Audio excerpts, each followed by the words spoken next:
Doctor صاحب آپ کا بہت شکریہ، آپ نے ہماری بہت مدد کی ہے۔ میری امی اب بہت بہتر ہیں، لیکن آپ نے کہا تھا کہ ان کو ہارٹ فیلئر ہے، تو مجھے تھوڑی سی پریشانی ہو گئی تھی کہ یہ کیا ہے؟ ہارٹ فیلئر کیا ہے اور ان کو کیوں ایسے ہوا ہے؟ آپ کو شکریہ کرنے کی ضرورت نہیں ہے، یہ ہمارا کام ہے اور میں بہت خوش ہوں کہ آپ کی امی اب بہت بہتر ہیں۔ آپ کو یاد ہوگا کہ آپ کی امی آئی تھی میرے پاس اور ان کے جو پیروں میں سوجن تھی، سانس لینے میں تکلیفی تھی اور کافی وہ تھکی ہوئی رہتی تھی۔ اور یہ جو علامات ہیں یہ ہارٹ فیلئر کی نشانیاں ہو سکتی ہیں۔ although ہم کہتے ہیں کہ یہ اور بھی چیزوں کی وجہ سے بھی ہو سکتے ہیں، تو اس لیے ہم نے بلڈ ٹیسٹ کیا تھا، چیسٹ ایکس رے بھی ہم نے کیا تھا اور ECG بھی ہم نے منگوائی تھی جو ہارٹ ٹریسن تھا، اور سب ریزلٹس کو ساتھ دیکھتے ہوئے ہمیں پھر اندازہ ہو گیا تھا کہ یہ واقعی ہارٹ فیلئر کی وجہ سے ہے۔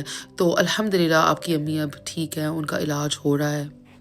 اور ہارٹ فیلئر کا مطلب یہ نہیں ہے کہ آپ کا دل بالکل بند ہو گیا ہے ورنہ آپ جی نہیں سکتے۔ اس کا یہ مطلب ہے کہ جو مسلز ہیں آپ کے دل کے وہ صحیح طریقے سے نہیں چل رہے۔ اور ہارٹ فیلئر کیوں ہو جاتا ہے؟ تو کچھ لوگوں میں ایک جینیٹک بیماری ہوتی ہے جس کے ذریعے ان کا جو مسل ہے دل کا وہ ویسے ہی کمزور ہے۔ ہم اس کو کہتے ہیں کارڈیومایوپیتھی۔ اگر کسی کو ہارٹ اٹیک ہوا ہے، ہارٹ اٹیک سے ان کا جو مسل ہے دل کا وہ بھی ڈیمیج ہو سکتا ہے اور پھر ہارٹ فیلئر بھی ہو سکتا ہے۔ اور اگر آپ کا بلڈ پریشر کافی تیز رہتا ہے، انیمیا کی وجہ سے بھی ہارٹ فیلئر ہو سکتا ہے۔ اگر آپ کی جو دھڑکن ہے وہ ایب نارمل ہے، مطلب کہ ارریگولر، صحیح طریقے سے دھڑکن نہیں چل رہی، تو بھی یہ رسک فیکٹر ہے ہارٹ فیلئر کا۔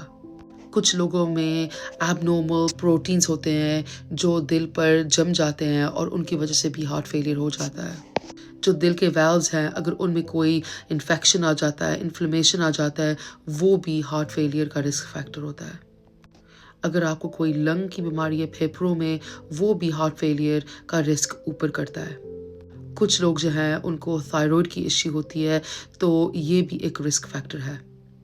اگر آپ کسی کینسر ٹریٹمنٹ پر ہیں جیسے کہ کیموتھراپی، کچھ کیموتھراپی ڈرگس، وہ بھی آپ کا ہارٹ اس پر سٹرین لگا سکتے ہیں اور ہارٹ فیلئر کا رسک ہے۔ اور شراب بھی۔ اور ہارٹ فیلئر جو ہے اس کے ڈفرینٹ سٹیجز ہوتے ہیں، سٹیج 1 ٹو سٹیج 4۔ سٹیج 1 میں ہوتا ہے کہ آپ کو دن میں کوئی علامات نہیں ہوتے۔ سٹیج 2 جو ہے اس میں ہوتا ہے کہ جب آپ آرام کر رہے ہوتے ہیں تو آپ کو کوئی علامات نہیں ہوتے، لیکن جب آپ کچھ کرنے لگتے ہیں تو علامات شروع ہو جاتے ہیں۔ اور سٹیج 3 میں ہوتا ہے کہ اگر آپ آرام کر رہے ہیں تو آپ کے علامات نہیں ہوتے، لیکن جب آپ تھوڑا سا بھی کچھ کرتے ہیں تو علامات شروع ہو جاتے ہیں۔ اور سٹیج 4 جو ہوتا ہے اس میں ہوتا ہے کہ آپ کو علامات ہر وقت ہوتے ہیں، آرام کر رہے ہوں گے یا نہ کر رہے ہوں گے تب بھی۔ اور یہ جو علامات ہے یہ ہے آپ کو سانس لینے میں تکلیفی ہوتی ہے، اور یہ ایسی سانس لینے میں تکلیفی ہے کہ آپ لیٹ نہیں سکتے، رات کو کافی سارے تکیے استعمال کرتے ہیں، اوپر بیٹھ کر سوتے ہیں۔ یہ ایک بہت مطلب کہ علامات ہے، سائن ہے ہارٹ فیلئر کا۔ اس کے ساتھ ساتھ بہت تھکاوٹ، اور جو اینکلز ہیں پیروں میں کافی سوجن ہو جاتی ہے۔ اور جیسے کہ میں نے کہا کافی سارے انویسٹیگیشنز ہم نے کی تھے آپ کی امی کے، اور ایک بلڈ ٹیسٹ ہم نے انکلوڈ کیا جو اسپیسیفک ہے ہارٹ فیلئر کے لیے، وہ ہے BNP۔ اگر آپ کو کوئی بھی علامات ہو ایسے، یا آپ کسی اور کو جانتے ہیں جس کو یہ علامات ہے، تو یہ بلڈ ٹیسٹ ضرور کروائیں۔ جب آپ کے دل کی مسل کا کوئی ڈیمیج ہوتا ہے، کوئی نقصان ہوتا ہے اس کا، تو یہ پروٹین وہ بناتا ہے، تو یہی ہم چیک کرتے ہیں۔ اور آپ کی امی کا بلڈ ٹیسٹ یہ کافی تیز آیا تھا، تو اس لیے ہم نے اس کو کارڈیولوجسٹ کو ریفر کیا، اور بھی ٹیسٹ بھی ہم نے کروائے جیسے کہ چیسٹ ایکس رے، ECG پھر سے کروایا تھا، اور ایکو، یہ جو ہے جیلی اسکین ہے ہارٹ کا، اس سے پتہ چل جاتا ہے کتنا مطلب کہ پرسنٹیج آپ کا دل چل رہا ہے۔ اور الحمدللہ آپ کی امی ٹھیک ہیں۔ کافی سارے میڈیسنس اب ہم نے شروع کی ہیں جن سے ان کا بلڈ پریشر بھی ٹھیک رہے گا اور ان کا جو پلس ہے وہ بھی ٹھیک رہے گا۔